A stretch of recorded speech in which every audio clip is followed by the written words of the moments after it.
They are fought with stories. And Ethan Walker wanted the spotlight. He wanted to turn the trial into his stage. Olivia's mission became clear. Strip Ethan of the illusion of control. Show the jury not a misunderstood boy, but a manipulative predator. And above all, restore David Campbell's humanity in a courtroom that risked being dominated by Ethan's smirk. On the other side was Michael Clark, Ethan's defense attorney. Clark wasn't a bad lawyer. He was experienced, clever, and pragmatic. But he knew from the start that he had been handed an impossible case.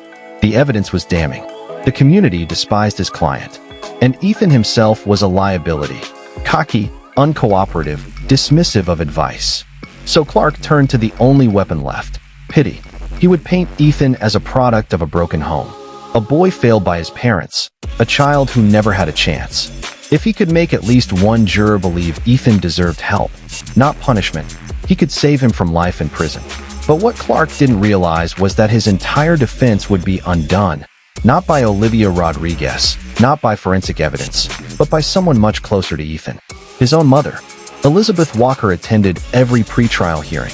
She was pale, tense, and silent. Some assumed she was there to defend her son, as she always had. But those who looked closer noticed something else. Her eyes weren't angry at the prosecutors. They weren't filled with indignation like other mothers defending their children. They were hollow. Elizabeth was beginning to see the truth she had denied for years. And when the time came, her testimony would shake the courtroom more than any lawyer's argument ever could. By the time the trial date was announced, Franklin County was electric with anticipation. Reporters crowded the courthouse steps. Locals lined up at dawn hoping for seats inside.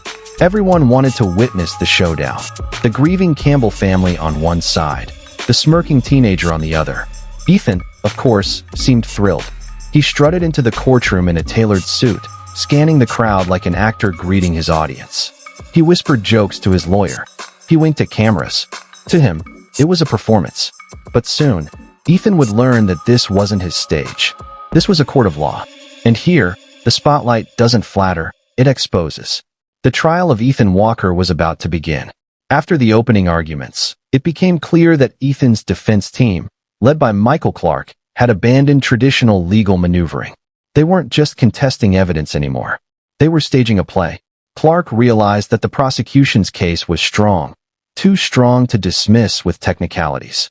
Forensic evidence, eyewitness accounts, and even Ethan's own careless behavior had built a mountain of proof.